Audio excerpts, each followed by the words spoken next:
예, 오늘의 모닝 브리핑 시작하겠습니다. 이제 관세 관련해서 계속 바뀌고 있는데 어쨌든 뭐 뚜렷하게 또 방향을 잡을 만한 내용이 없다 보니까 미증시는 이제 제한적인 어떤 변동성만 보인 하루였고요. 기업들의 실적은 지수의 방어 요인이었습니다. 뱅크 오브 아메리카를 비롯해서 주요 기업들의 실적이 예상치를 상회했거든요. 물론 이제 주가는 제각각이긴 했지만 기업들의 실적이 버티고 있다라는 점은 빠지면 더 이상 빠질 자리는 별로 없는 것 같다, 이런 인식을 또 만들게 되는 그런 상황이죠. 우리 증시는 외국인들이 시장 참여를 계속 줄이고 있거든요. 그러니까 아직 줄이고 있는 단계에서 늘리진 않고 있는데 외국인 투자자들의 어떤 이게 매수로 전환되기 직전의 어떤 단계인지 좀 살펴봐야 될 것 같고, 어제 같은 경우 제약주 약세, 그다음에 수출주는 반등하는, 뭐 대표적으로 자동차주가 올라갔잖아요. 그러니까 이런 게 이제 하나의 어떤 구도가 되는지 아니면 또 단발적인 어떤 단기적인 어떤 변화일 뿐인지 좀 체크를 해봐야겠습니다. 우선 미증시는 뭐 3대 지수 다 하락하는 이제 그런 모습을 보였고, 러셀 2000, 그러니까 중소형주도 올라가긴 했지만 거의 뭐 제한적이었거든요. 그러니까 업종별로 봐도 그렇게 뭐 크게 올라갔다 빠졌다 이런 게 별로 없었어요. 그러니까 1% 이상 상승하거나 하락한 업종이 없었거든요. 뭐 상승 하락 업종 수도 거의 뭐 비슷한 수준이었고, 그래서 전체적으로는 좀 관망하는, 예, 그런 분위기가 이어졌습니다.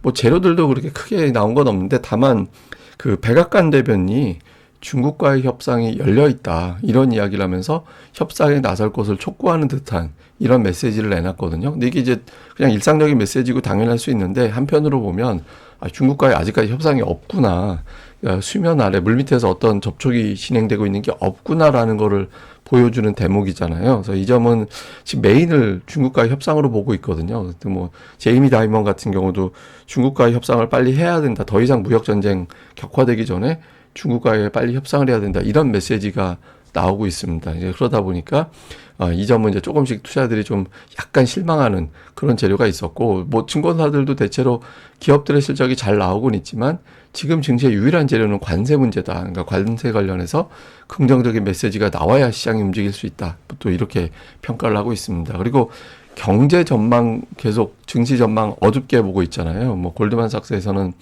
관세 우려가 좀 완화되긴 했지만 여전히 불확실성이 높다. 그리고 이제 뱅크 오브 아메리카의 어떤 조사에 의하면 글로벌 투자자들이 미국의 주식을 최근 2달 동안 줄였다, 이런 내용들이 있거든요. 그리고 그 관세가 이제 실물 경제에 영향을 줄 것이다.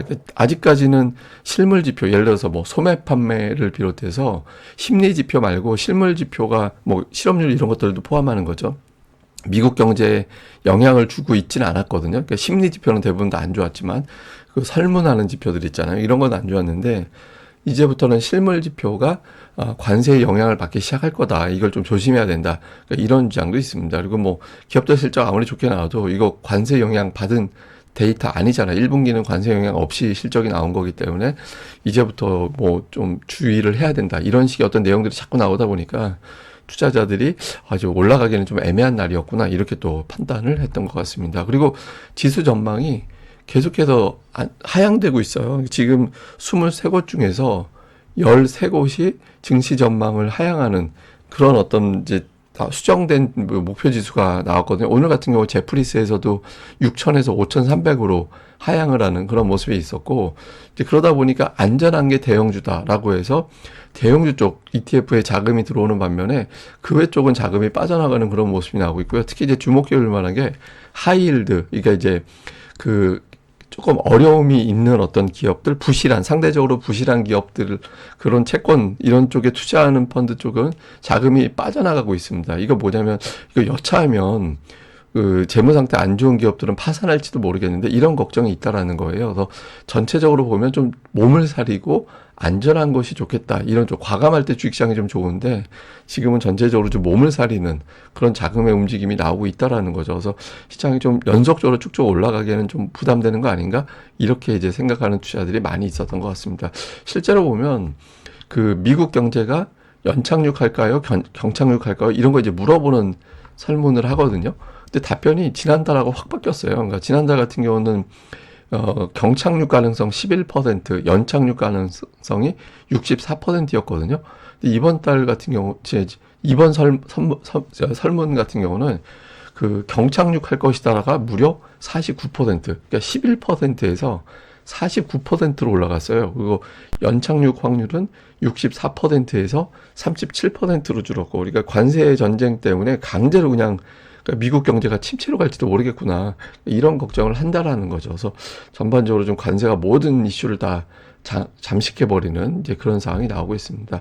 실제로 이제 미국 자산에 대해서 좀 부정적으로 보는 그런 어떤 평가가 많이 늘어났거든요. 그래서 이 좀 왜 트럼프가 저러는지 모르겠는데, 하여간 지금 미국 금융시장에는 이제 관세 전쟁 자체가 미국 금융시장뿐만 아니라 뭐 전 세계로 마찬가지입니다만은 좀 금융시장이 상당히 좀 안 좋은, 투자 심리에도 그렇고 실제로도 그렇고 좀 안 좋은 그런 결과가 나오고 있습니다. 뭐 주요 종목으로 보면 오늘 보잉이 좀 빠졌는데, 중국에서 그 미국 항공기 인도 받지 말아라. 그러니까 뭐 만들어 놓고 이제 보내야 되잖아요. 그러니까 받지 말아라. 그러니까 이렇게 이제 거부를 했다라는 보도가 나왔습니다. 그러니까 이게 이렇게 되면 만들어 놓고 이제 안 보내면 골치 아픈 거잖아요. 그 나아가서는 신규 계약도 안 될 수도 있잖아요. 뭐 중국은 뭐 보잉에서 안 사도 에어버스에서 사면 되니까 굳이 미국산 거 안 사도 된다, 이렇게 튕길 수 있거든요. 그래서 여기에 대한 어떤 부담 이런 것 때문에 보잉이 좀 빠졌고, 그다음에 실적 발표한 밴쿠버 아메리카의 주가가 좀 강세를 보이는 그런 모습을 보였고요. 그다음에 넷플릭스는 2030년까지 매출을 2배로 올리겠다, 그리고 시가총액 1조 달러 목표로 간다, 이런 경영진의 내용들이 공개되면서 주가가 강세를 보였고요. 휴렛패커드가 이제 엘리엇에서 지분 10억 달러 매입했다라는 보도에 강세를 보였습니다. 그리고 엔비디아 오늘 좀 올라갔는데, 미국의 AI 관련된 5천억 달러 투자하겠다, 이런 내용들이 공개가 됐거든요. 그래서 뭐 이것 때문인지 모르겠지만 이제 엔비디아가 상대적으로 더 주가가, 오늘 메가세븐 주가가 그렇게 썩 좋은 날은 아니었는데 엔비디아하고 테슬라만 더 플러스가 났고, 나머지 종목군들은 뭐 좀 소폭이긴 하지만 빠지는 이제 그런 모습을 보인 하루였습니다. 그래서 미국은 그냥 관세 관련된 이슈 이런 것들이 어떻게 돌아가는지 여기에 좀 영향을 받은 하루였다, 이렇게 보면 되겠습니다. 우리 증시에서는 외국인 투자자들의 매도가 좀 줄긴 했잖아요. 그러니까 지난주 같이 막 하루에 2조 팔고 막 1조 원 팔고 이럴 때보다는 좀 부드러워지긴 했죠. 근데 아직까지 순매수는 아닙니다. 근데 매도 규모는 좀 축소되고, 근데 외국인들의 고민은 이거 같아요. 그러니까 그 과거에 외국인들이 쭉 매도하다가 그 매수로 바뀔 때 어떤 신호가 있었냐면, 환율이 확실하게 떨어지는구나. 그러니까 환율을 예측해서 움직이는 게 아니라 환율이 확실하게 떨어진다, 이런 어떤 것을 볼 때 외국인 투자들이 후행적으로 좀 움직이는 이제 그런 측면이 있었거든요. 근데 보시다시피 지금 원달러 환율이 1,400원 올라가서 한 달 통째로, 그리고 1분기 내내 사실상 1,400원 위에서 주가가, 환율이 움직인 그런 상태가 됐잖아요. 그러니까 우리나라 환율 역사상 이랬던 적이 없었거든요. 그러니까 외국인들이 이게 이제 완전히 떨어지는 환경, 이게 우리나라의 어떤 긍정적인 어떤 그 외환시장 환경이 만들어지는 걸 보고 움직이겠다, 이런 게 아닌가, 혹시 이런 추정도 가능하거든요. 그래서 일단 이제 외국인들의 매도가 완화된 것까지는 긍정적인데, 연속적인 매수 전환이 나오고 있지는 않다. 근데 이게 혹시 환율 때문인가? 이렇게 이제 그 환율도 포함이 되는 건가? 이렇게 또 추정이 될 수 있는 대목이긴 하죠. 근데 어쨌든 외국인 투자자들의 매매가 오늘 장에서는 변화가 생기는지 되게 중요할 것 같고, 특히 업종별 수급 동향을 좀 보면 외국인들이 전기전자 쪽은 매수 매도가 좀 엇갈리는, 뭐 하루 세게 매도 나오긴 했는데 어쨌든 매수 매도가 좀 엇갈리는 그런 모습이 나오고 있고, 운송 장비는 자동차하고 조선이 여기에 들어갑니다. 근데 4월 10날 하루 매수한 그때 대규모로 우리나라 증시 들어왔던 날이잖아요. 그날 말고는 이제 매수를 안 하고 있거든요. 근데 보시면 기관이 전기전자 4일 연속 매수, 그다음에 운송 장비는 기관 쪽의 매수가 쭉 이어지는 그런 형태가 나오고 있어요. 그래서 기관 쪽이 잡고 외국인들은 이제 어떻게 할까 고민하고 이런 움직임이 나오고 있는 것 같고, 제약은 최근에 기관이 매수하다가 이제 매도 쪽으로 바뀌었고, 외국인 투자자들은 아직은 제약 업종에 대해서는 관심이 좀 없는 걸로 보여지거든요. 그래서 좀 세부적으로 뜯어봐서 기관이 계속 매수하고 있는 가운데 외국인들이 가세하는 이런 업종이 나올 수 있거든요. 제가 이제 페이지에 한 개가 있으니까 오늘 뭐 3개 업종밖에 보여드리지 않았습니다만, 이게 지금 한 10개 업종 한번 뒤져보면 의미 있는 변화가 생기는 업종들이 좀 있거든요. 그래서 이런 것들을 좀 찾아볼 필요는 있는 것 같습니다.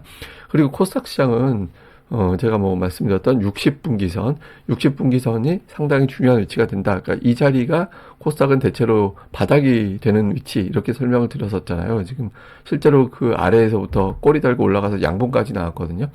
근데 지금 보면 ADR 상승과 하락 종목수 비율이 75 밑이 과매도. 근데 그 75 밑에 과매도에서부터 조금 더 내려갔다가 이제 올라왔잖아요. 근데 이렇게 올라오는 경우에 대체로 일단 90 언저리까지 올라가면 더 밀고 올라가는, 예, 뭐 원래 이제 120 정도까지는 더 올라가거든요. 근데 때로는 120까지 가기 전에 그냥 도중에 맞고 떨어지는 경우가 좀 있었잖아요. 근데 지금은 90 언저리까지 올라왔는데, 대체로 ADR 같은 경우는 바닥치고 올라올 때 90 언저리까지 올라오면 더 밀고 올라가는 그런 경향이 있거든요. 그러니까 이게 어떤 의미냐면 종목 장세가 계속 시도가 된다. 그러니까 한 번 종목 장세가 시도돼서 막 이 종목도 올라가 보고 저 종목도 올라가고 이런 시도들이 활발하게 만들어지는데, 그런 단계가 여기까지 왔으면 끊어지는 게 아니라 더 밀고 올라가더라. 그래서 코스닥 쪽에서는 당분간 이 종목도 올라갔다가 저 종목도 올라갔다가 이렇게 좀 시도할 가능성이 높기 때문에, 특히 기관 투자자들이 물량을 꾸준하게 쌓아놓은 종목군들이 은근히 추세가 좋거든요. 그래서 기관들의 수급 동향 계속해서 체크해 보시는 게 필요할 것 같습니다. 자, 일단 2500포인트 굉장한 저항대입니다. 근데 이 저항대에서 역할을 해줘야 되는 건 외국인들 움직임이거든요. 그러니까 선물과 현물은 물론이고 삼성전자의 역할이 나와줄 수 있는지, 그러니까 삼성전자의 움직임 좀 집중적으로 살펴볼 필요가 있는 것 같고요. 그 다음에 외국인 투자자들이 과연 이틀 연속 매수했는데 3일 가능할 거냐. 그러니까 외국인 투자자들이 관세, 공매도 이런 리스크 불거지면서 대량으로 팔고 나서부터 3일 동안 매수한 적은 없었거든요. 뭐 3일은커녕 이틀 연속 매수도 굉장히 희귀한 그런 케이스가 됐었죠. 그래서 외국인 투자자들 오늘 매수가 만약에 삼성전자에 들어온다면 시각 자체가 바뀌었나?